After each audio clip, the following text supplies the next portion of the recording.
നമസ്കാരം, കലാകൗമുദി ഓൺലൈനിലേക്ക് സ്വാഗതം. കോൺഗ്രസ് വിമതനായി മത്സരിച്ച് ജയിച്ച് CPM പിന്തുണയോടെ തൃശൂർ മേയറായ ആളാണ് MK വർഗീസ്. MK വർഗീസ് പല വിവാദങ്ങളിൽ നിന്ന് ചാടിയിട്ടുണ്ട്.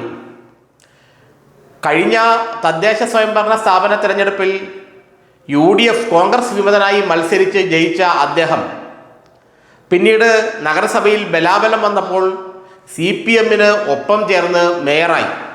CPM അദ്ദേഹത്തെ ഈ കോൺഗ്രസ് വിമതനെ മേയറാക്കി. അങ്ങനെയാണ് MK വർഗീസ് തൃശ്ശൂർ മേയറായത്. 5 വർഷവും അദ്ദേഹം മേയറായി തുടർന്നു. എന്നാൽ അദ്ദേഹം മേയറായിരിക്കുന്ന സമയത്ത് BJP നേതാവ് കേന്ദ്രമന്ത്രിയും തൃശ്ശൂർ MPയുമായ സുരേഷ് ഗോപിക്ക് വേണ്ടി പരസ്യമായി പ്രചരണം നടത്തിയെന്നുള്ള ആരോപണം ഉയർന്നിരുന്നു. സുരേഷ് ഗോപിക്ക് വേണ്ടി വോട്ട് സംഭരിച്ചു നൽകിയതിൽ പ്രധാന ഉത്തരവാദികളിലൊരാൾ MK വർഗീസ് ആണെന്ന് തോറ്റ ഇടത് സ്ഥാനാർത്ഥി VS സുനിൽകുമാർ വരെ സൂചിപ്പിച്ചു. സുരേഷ് ഗോപിയുമായി തനിക്ക് വ്യക്തിപരമായി വളരെ അടുപ്പമുണ്ടെന്നും അദ്ദേഹം തൻ്റെ അടുത്ത സുഹൃത്താണെന്നും സുരേഷ് ഗോപി ജയിച്ചു കഴിഞ്ഞാൽ കോർപ്പറേഷനും തൃശ്ശൂർ നഗരസഭയ്ക്കും അതുകൊണ്ട് പല ഗുണങ്ങൾ ഉണ്ടാകുമെന്നും അദ്ദേഹം അന്ന് തുറന്നു പറഞ്ഞിരുന്നു. സുരേഷ് ഗോപി ജയിച്ച് MP ആയി, കേന്ദ്രമന്ത്രിയായി. MK വർഗീസ് പറയുന്ന പോലെ തൃശ്ശൂർ നഗരസഭയ്ക്ക് വർഗീസ് എന്ത് പറയുന്നു അതെല്ലാം സുരേഷ് ഗോപി ചെയ്തു കൊടുക്കുകയും ചെയ്യും. ഇത്തവണ അദ്ദേഹം ഇനി ഇടതുമുന്നണിയോട് ഒപ്പമില്ലെന്ന് പ്രഖ്യാപിച്ചിരിക്കുകയാണ്. താൻ ഈ തെരഞ്ഞെടുപ്പിൽ ഇടതുമുന്നണിയോട് ഒപ്പമില്ല, മറിച്ച് BJPക്കൊപ്പമാണ്. ഇടതുമുന്നണിയുടെ പിന്തുണയോടെ മേയറായ ഈ മുൻ കോൺഗ്രസ്സുകാരൻ താൻ BJPക്ക് ഒപ്പമാണെന്ന് അടിവരയിട്ട് പറഞ്ഞു കഴിഞ്ഞു. എന്ന് മാത്രമോ, വരുന്ന നിയമസഭാ തെരഞ്ഞെടുപ്പിൽ ഒല്ലൂരിൽ നിന്ന് BJP സ്ഥാനാർത്ഥിയായി താമര ചിഹ്നത്തിൽ MK വർഗീസ് മത്സരിക്കും എന്ന സൂചനയും ലഭിച്ചു കഴിഞ്ഞു. സൂചനയല്ല, അത് ഏറെക്കുറെ ഉറപ്പാണ്. ഒല്ലൂർ, മണലൂർ തുടങ്ങിയ മണ്ഡലങ്ങളിൽ ഏതെങ്കിലും ഒന്നിൽ നിന്ന് MK വർഗീസ്, ഈ മണ്ഡലങ്ങളിലെല്ലാം വലിയ തോതിൽ ക്രൈസ്തവ വോട്ടുകളുള്ളതാണ്. നിർണായകമായ ക്രൈസ്തവ വോട്ടുകൾ ലഭിച്ചാൽ മാത്രമേ ഇവിടുന്ന് സ്ഥാനാർത്ഥികൾ, ഏത് പാർട്ടിയുടെ സ്ഥാനാർത്ഥിയാലും വിജയിക്കുള്ളൂ എന്നതാണ് സത്യം. പ്രത്യേകിച്ച് ഒല്ലൂർ, മണലൂർ മണ്ഡലങ്ങളിൽ.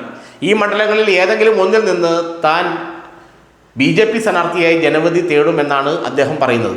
അദ്ദേഹത്തെ നിയമസഭയിലേക്ക് മത്സരിപ്പിക്കണമെന്ന് സുരേഷ് ഗോപി നേരത്തെ തന്നെ BJPയുടെ സംസ്ഥാന നേതൃത്വത്തോട് ആവശ്യപ്പെടുകയും അവർ അത് അംഗീകരിക്കുകയും ചെയ്തിട്ടുണ്ട്. അതുകൊണ്ട് BJP സ്ഥാനാർത്ഥിയായി MK വർഗീസ് വരുമെന്നുള്ള കാര്യത്തിൽ ആർക്കും തർക്കമില്ല.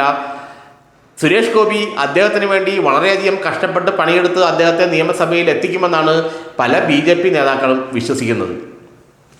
കോൺഗ്രസ് വിമതനായി രംഗത്ത് വന്നിരിക്കുകയും പിന്നീട് ഇടതുമുന്നണിയുടെ പിന്തുണയോടെ മേയറാവുകയും ചെയ്തെങ്കിലും അദ്ദേഹത്തിൻ്റെ മനസ്സ് സുരേഷ് ഗോപിക്കൊപ്പമായിരുന്നു അത്രേ.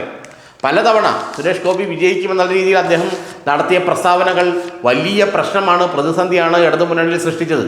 അടുത്ത തവണ സുരേഷ് ഗോപി BJP സ്ഥാനാർത്ഥിയെ ജയിക്കുകയുള്ളൂ എന്ന് ഇടതിൻ്റെ മേയർ മാധ്യമങ്ങൾക്ക് മുന്നിൽ പറയുന്ന അവസ്ഥ വരെ ഉണ്ടായി. അത് ചെറുതല്ലാത്ത ആത്മവിശ്വാസമാണ് BJPക്ക് നൽകിയത്. ഏതായാലും സുരേഷ് ഗോപി അവിടെ നിന്ന് ജയിച്ചതിൽ, MP ആയതിലെല്ലാം MK വർഗീസ് അടക്കമുള്ളവർക്ക് വലിയ പങ്കുണ്ടെന്ന് തന്നെയാണ് ഇടതുമുന്നണി, പ്രത്യേകിച്ച് തോറ്റ ഇടതുമുന്നണി സ്ഥാനാർത്ഥി VS സുനിൽകുമാർ വിശ്വസിക്കുന്നതും. അദ്ദേഹം അത് പാർട്ടി നേതൃത്വത്തെ അറിയിച്ചിട്ടുമുണ്ടായിരുന്നു. പക്ഷേ അതെല്ലാം അറിയിച്ച വഴിക്ക് പോയി. MK വർഗീസ് വീണ്ടും BJP സ്ഥാനാർത്ഥിയായി രംഗത്ത് വരുമ്പോൾ ഇതാദ്യമായി അദ്ദേഹം BJP മെമ്പർഷിപ്പ് എടുത്ത് അവരുടെ സ്ഥാനാർത്ഥിയായി രംഗത്ത് വരുമെന്നാണ് പറയുന്നത്. സുരേഷ് ഗോപി തന്നെ ജയിപ്പിക്കുമെന്നുള്ള ഉറച്ച വിശ്വാസവും അദ്ദേഹത്തിനുണ്ട്. കാരണം ക്രൈസ്തവ വോട്ടുകളിൽ നല്ലോണം സ്വാധീനം ചെലുത്താൻ കഴിയുന്ന ആളാണ് MK വർഗീസ്. സുരേഷ് ഗോപിക്കും ചെറുതല്ലാത്ത സ്വാധീനം ഈ ക്രൈസ്തവ വോട്ടുകളുണ്ട്.